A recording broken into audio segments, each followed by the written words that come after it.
भारत माता की। ये झुंझुनू है जहां की देशभक्तों को पूरा हिंदुस्तान जानता है और आज पूरा देश राजस्थान के झुंझुनू से जुड़ा हुआ है।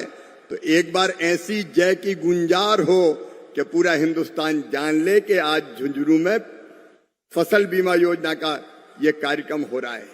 बोलिए भारत माता की।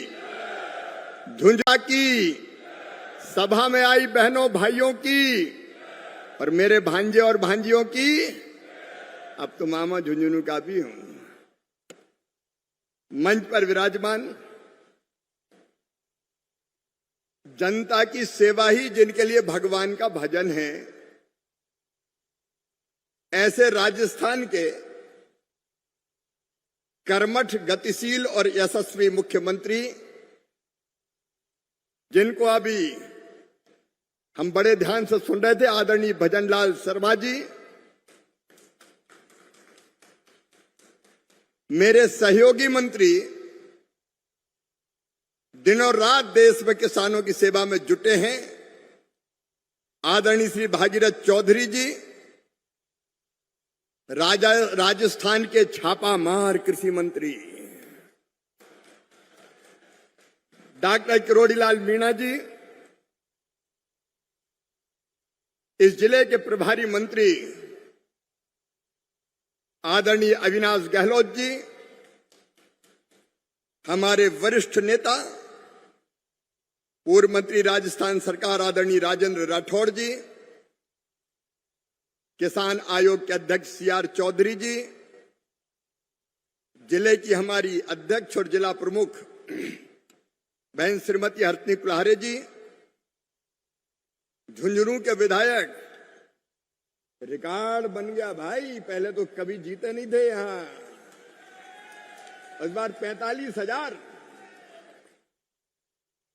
आदरणीय राजेंद्र सिंह जी, नवलगढ़ के हमारे विधायक भाई विक्रम सिंह जाखल जी, खेतड़ी के हमारे विधायक आदरणीय धर्मपाल सिंह जी, धौन के हमारे विधायक गोवर्धन शर्मा जी, खंडेला के आदरणीय विधायक श्री सुभाष मिल जी, चुरू के हमारे आदरणीय विधायक हरलाल सहारण जी,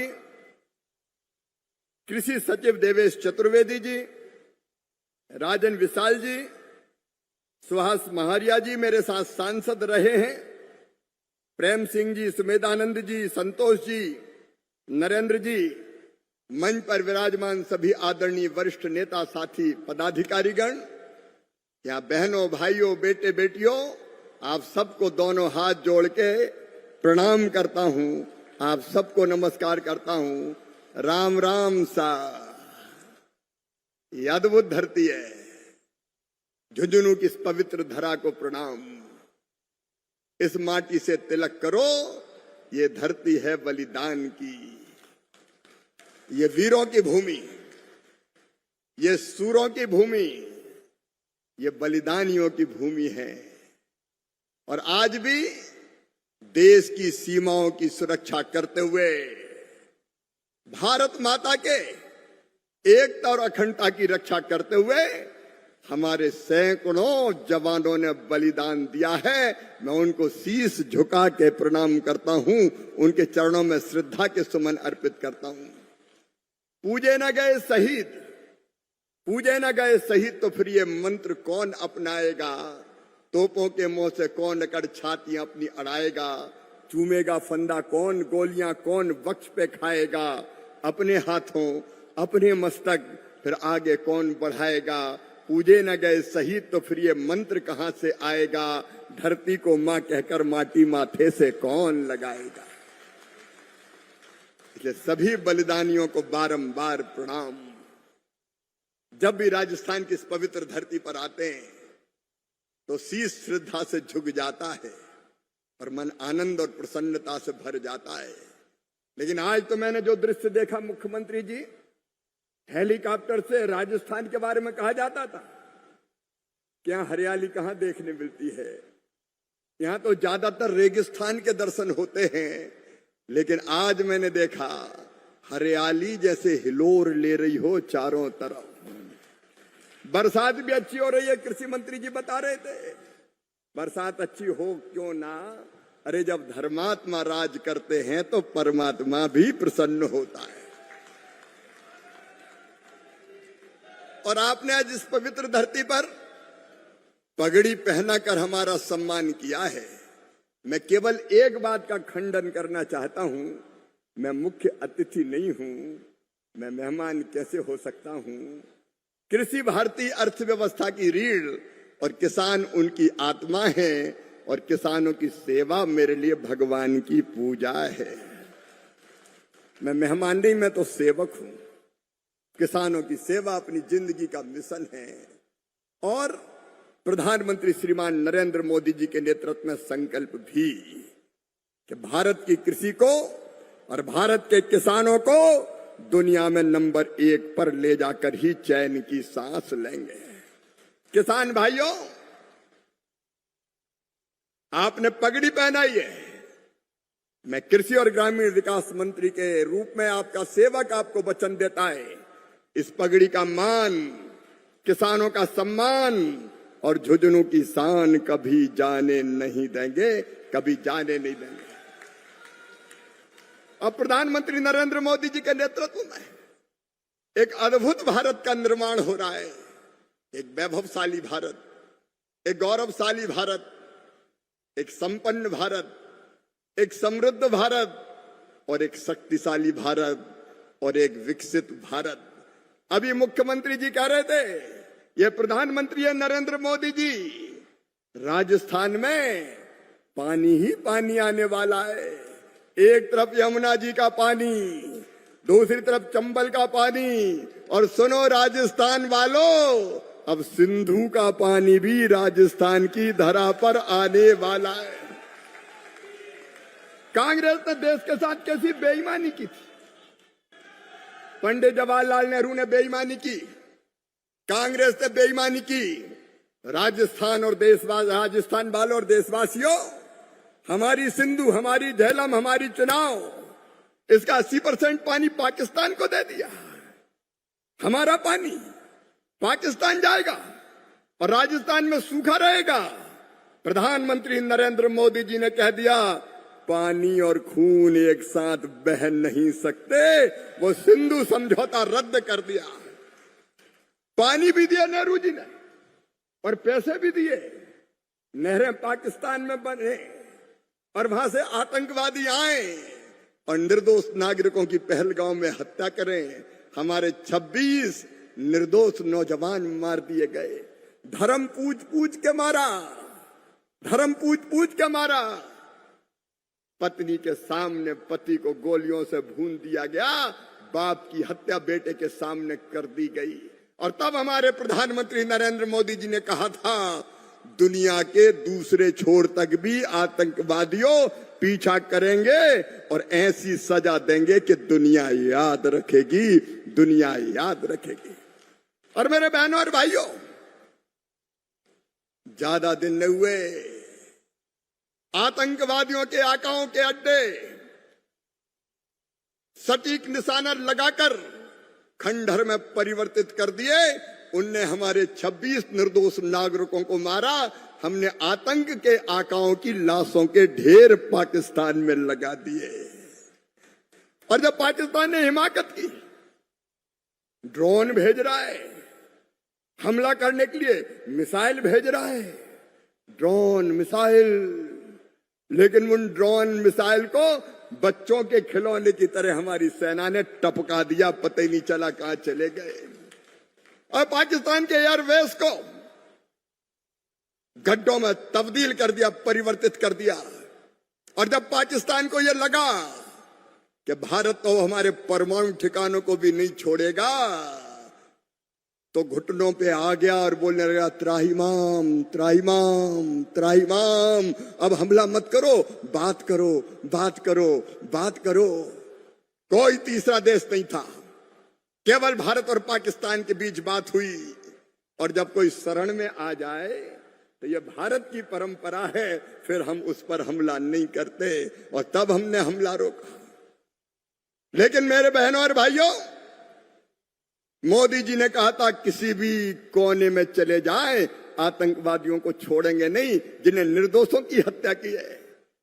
और उनके परिजनों ने कहा था जिनकी हत्या हुई कि गोली मारना तो सीधे सिर में मारना, सीधे सिर में मारना। आज मुझे कहते हुए गर्व है कि कश्मीर में जब वो आतंकवादी मिले, उनके पीछे लगे थे, गृह मंत्री जी के नेतृत्व में हमारी पुलिस, हमारी सेना लगी थी। और बहनों और भाइयों, आतंकवादियों की दोनों आंखों के बीच में गोलियां मारकर उनकी जीवन लीला समाप्त करके हमने बदला लेने का काम किया। ऑपरेशन महादेव।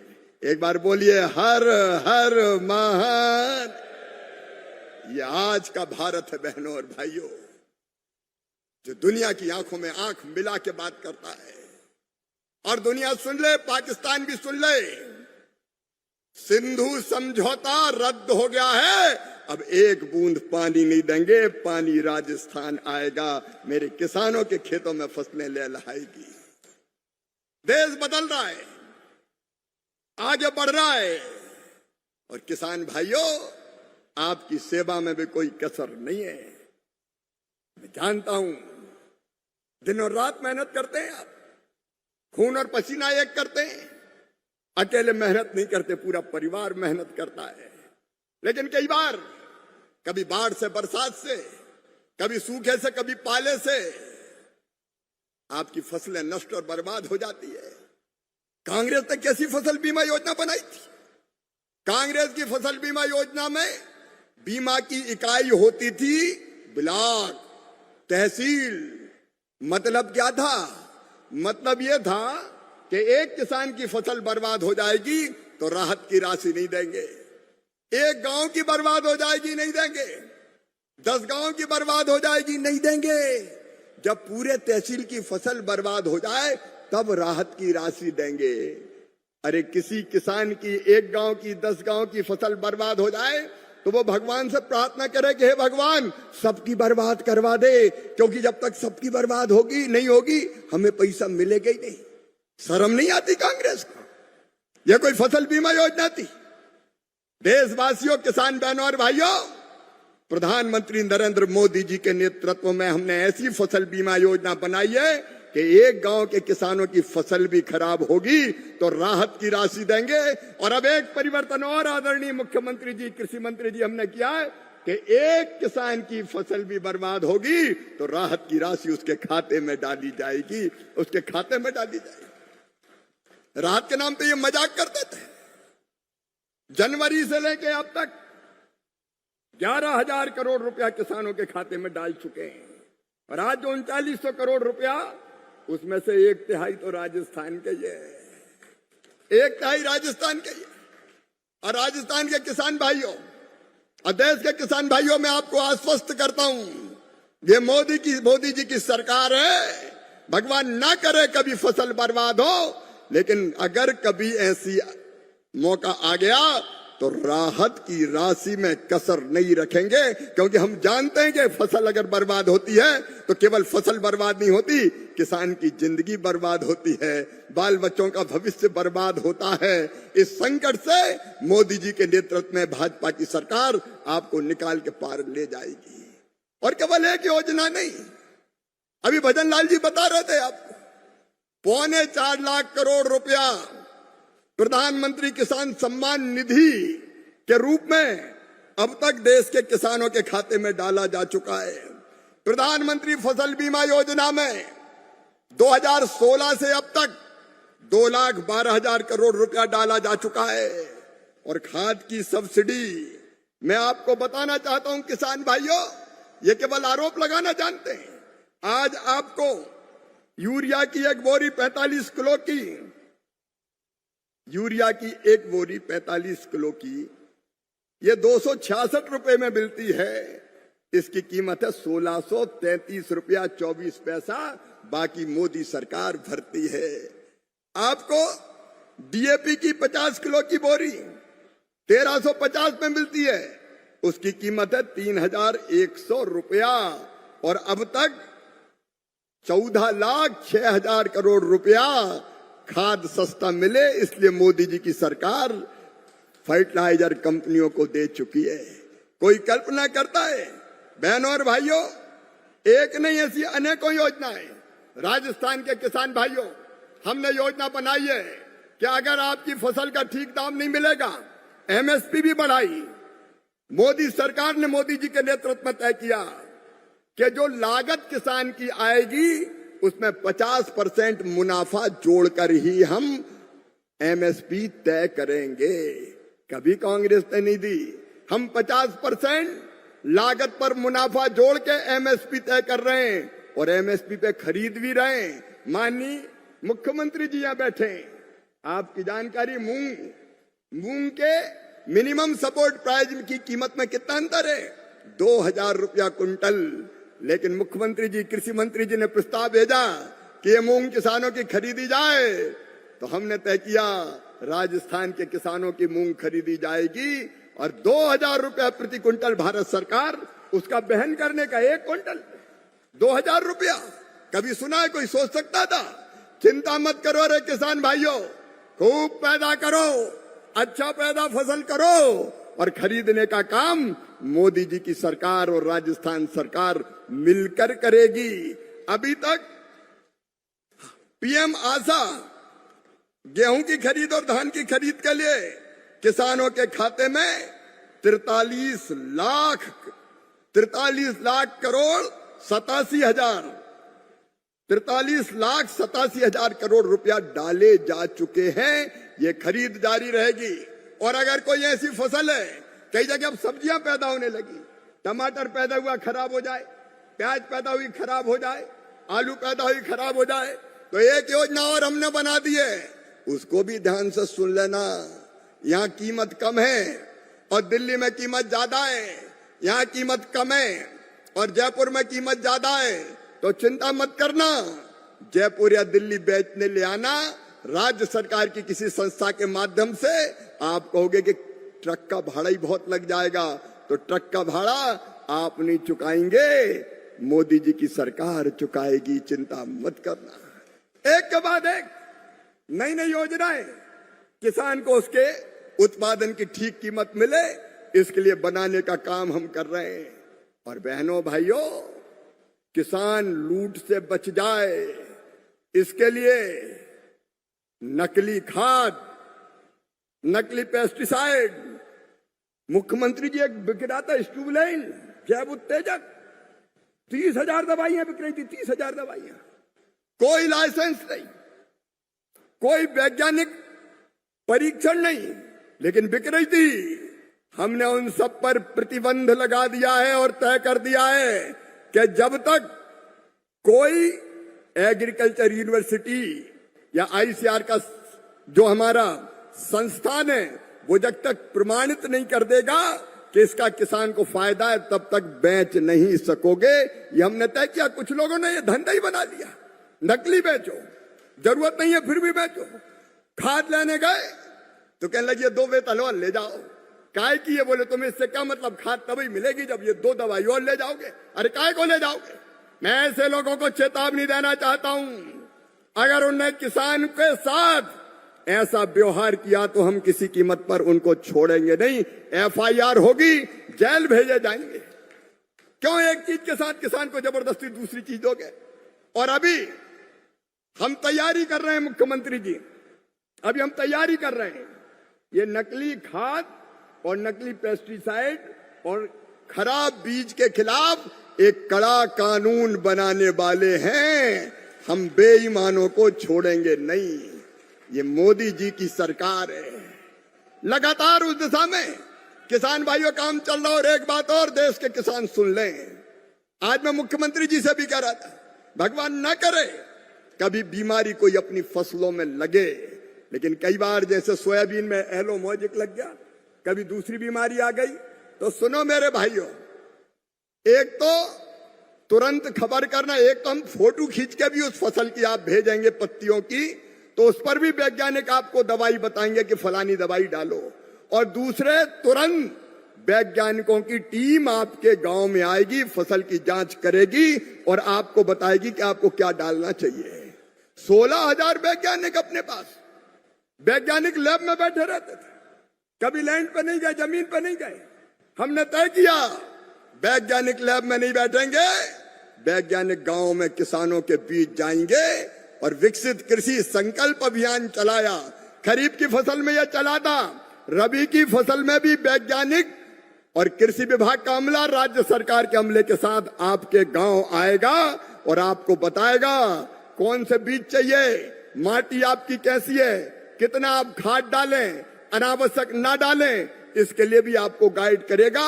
और अब जो शोध होंगे, अनुसंधान होंगे, वैज्ञानिक अपने मन से ही रिसर्च करते रहते थे, अब ऐसा रिसर्च नहीं होगा। अब किसानों की समस्या को देखकर रिसर्च किया जाएगा कि इसका समाधान कैसे किया जाए। हमने वैज्ञानिकों से कहा सोयाबीन का उत्पादन कब है, नए बीज बनाओ, उत्पादन क्यों नहीं बढ़ना चाहिए, 3-4 कुंटल पैदा होता है एक एकड़ में। मूंग का उत्पादन कम है, उड़द का उत्पादन कम है, बाजरे का उत्पादन कम है। हम अच्छे बीज बनाने में लगे हुए हैं और जल्दी सफलता प्राप्त करेंगे ताकि दुनिया का मुकाबला कर सकें। लेकिन मित्रों, एक धन्यवाद मैं अपने प्रधानमंत्री जी को देना चाहता हूं, प्रणाम करना चाहता हूं। प्रधानमंत्री हो तो ऐसा हो। दुनिया के देश, ताकतवर देश, समझौता करो। और समझौता कैसा करो? हमारे देश के कृषि उत्पाद, गेहूं, चावल, मक्का, सब भारत में बिना ड्यूटी के आने दो। हमारा और उनका कोई मुकाबला है क्या? अरे हमारे किसानों के पास 1 एकड़ जमीन, 2 एकड़ जमीन, 5 एकड़ जमीन, उनके पास 10-10, 15-15 हजार हेक्टर जमीन, 25,000, 50,000 एकड़ के फार्म हाउस। भला हमारे किसान मुकाबला कर सकता है क्या? उनके यहां भारी सब्सिडी दी जाती है। अगर वो अनाज किसान भाइयों आपके यहां आ जाता, अपने देश में आ जाता, तो हमारी फसलों की कीमत बहुत गिर जाती और हमारा किसान बर्बाद हो जाता। लेकिन तय किया प्रधानमंत्री जी ने कि चाहे कितना ही व्यक्तिगत नुकसान हो जाए, मैं तैयार हूं, लेकिन किसानों का नुकसान नहीं होने दूंगा, किसानों के हित से कोई समझौता नहीं करूंगा। एक बार दोनों हाथ ऊपर उठा के तालियां बजाइए प्रधानमंत्री नरेंद्र मोदी जी का, अभिनंदन कीजिए प्रधानमंत्री जी का। बड़ा फैसला, किसानों के हितों के साथ समझौता नहीं होगा, पशुपालकों के हितों के साथ समझौता नहीं होगा, गरीबों के, मछुआरों के हितों के साथ समझौता नहीं होगा। सचमुच में आज देश को ऐसा प्रधानमंत्री मिला है। मेरे प्रिय किसान बहनों और भाइयों, मैं एक ही अपील आपसे करना चाहता हूं। प्रधानमंत्री जी के नेतृत्व में केंद्र सरकार, मुख्यमंत्री जी के नेतृत्व में मुझे बहुत खुशी हुई। आपने इनोवेशन किया भजन लाल जी, 6,000 पीएम दे रहे हैं, 3,000 आपने 9,000 कर दिए और ये भी कह दिया कि नहीं 12 तक जाना है।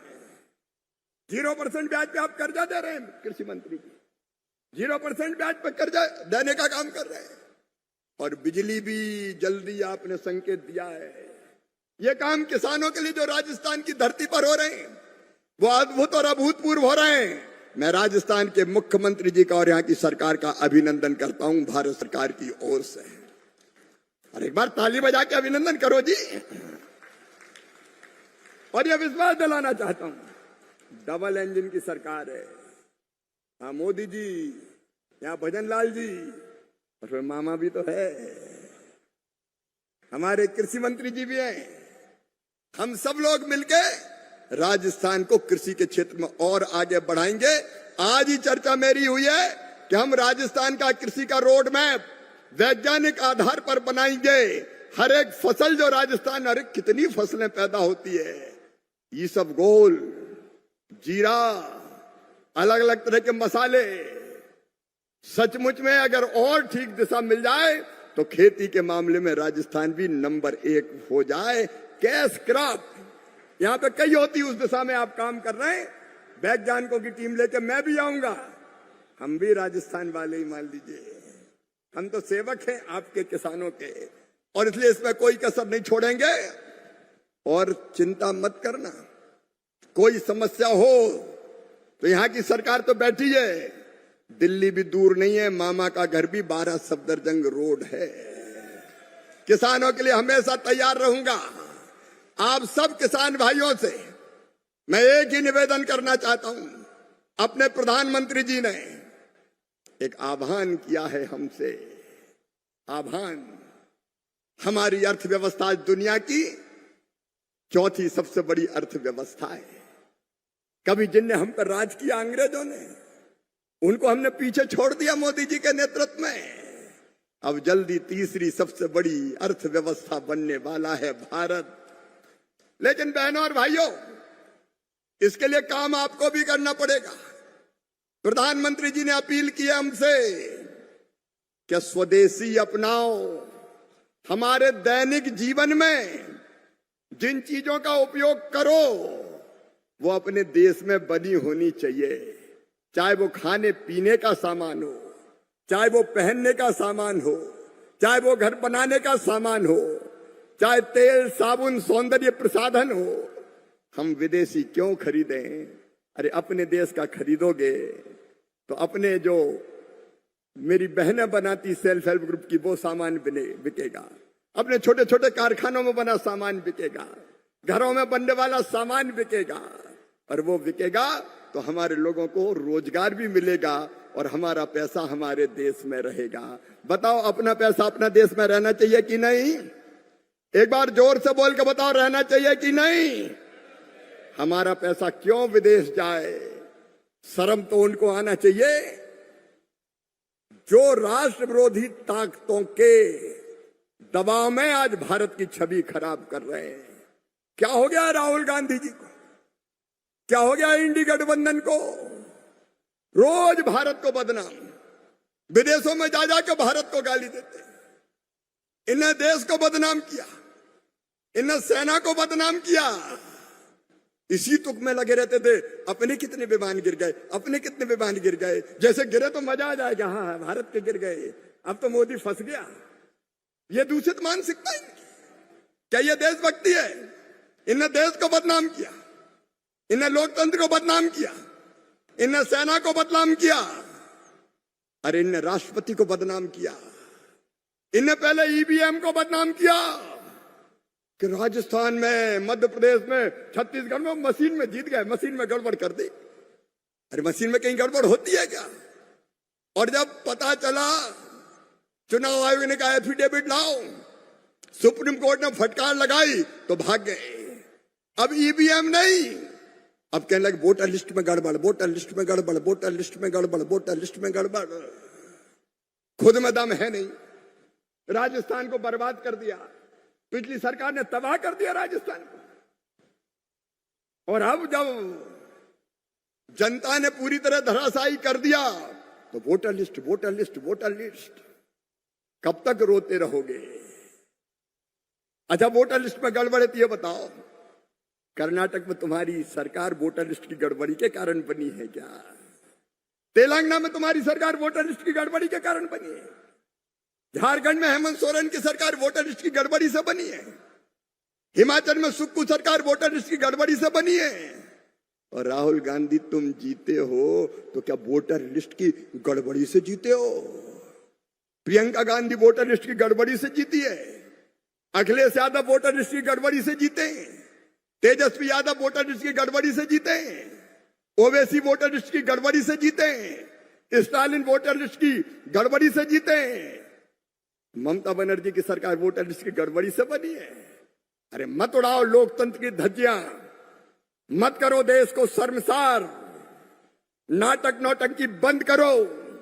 तुम देश में अराजकता का माहौल पैदा करना चाहते हो, लेकिन याद रखना, मोदी भारत के प्रधानमंत्री है। उनके नेतृत्व में पूरा देश आज नरेंद्र मोदी के पीछे खड़ा हुआ है। पूरा देश मोदी जी के साथ खड़ा हुआ है। और इसलिए मोदी जी ने जो संकल्प लिया है, जो आह्वान किया है कि हम स्वदेशी वस्तुओं का उपयोग करेंगे, मोदी जी आपके पीछे पूरा जमाना खड़ा है। और हम भी संकल्प ले रहे हैं कि हम अपने जीवन में लगने वाली रोजमर्रा की चीजें अब विदेशी नहीं खरीदेंगे, स्वदेशी खरीदेंगे। स्वदेशी अपनी बनी, अपने आसपास बनी, अपने जिले में बनी, अपने राजस्थान में बनी, अपने देश में बनी स्वदेशी खरीदेंगे। बोलो स्वदेशी खरीदोगे? एक बार जोर से बताओ स्वदेशी खरीदोगे? पीछे तक बताओ स्वदेशी खरीदोगे? हाँ मोदी जी, ये राजस्थान कह रहा है हम स्वदेशी खरीदेंगे, स्वदेशी हमारे देश को मजबूत बनाएंगे। मेरे बहनों और भाइयों, इस बार स्वतंत्रता दिवस भी हमारा स्वदेशी के रंग में रंग जाए। स्वतंत्रता दिवस स्वदेशी के रंग में रंगे। गणेश उत्सव आ रहे हैं, गणेश उत्सव की झांकियों में स्वदेशी का संदेश हो। दुर्गा मैया के पंडाल सजे, शक्ति की पूजा हो तो स्वदेशी का उद्घोष हो। दिवाली मनाए, दशहरा मनाए या कन्हैया की जन्माष्टमी मनाए तो जैसे उनने कह दिया था इंद्र की पूजा मत करो, गोवर्धन को पूजो, क्योंकि वो हमको सब कुछ दे रहा है, इसलिए हम स्वदेशी का उपयोग करेंगे। इसलिए कार्यक्रम के अंत में मेरे साथ आप खड़े होकर संकल्प लेंगे कि हम स्वदेशी वस्तुओं का उपयोग करेंगे और मोदी जी आपके साथ खड़े हैं। बोलिए सब तैयार हैं? तो अपने अपने स्थान पर खड़े हो जाएं। पीछे भी अपने अपने स्थान पर सब खड़े हो जाएं और मेरे साथ स्वदेशी का ये संकल्प भारत माता की जय बोल के लेंगे। भारत माता की, मैं जो कहूंगा दोहराएंगे। हम संकल्प लेते हैं कि अपने दैनिक जीवन में उपयोग होने वाली चीजों को वही खरीदेंगे जो भारत में बनी हो। हम स्वदेशी का उपयोग करेंगे और दूसरों को भी स्वदेशी का उपयोग करने के लिए प्रेरित करेंगे। बोलिए भारत माता की, भारत माता की, भारत माता की।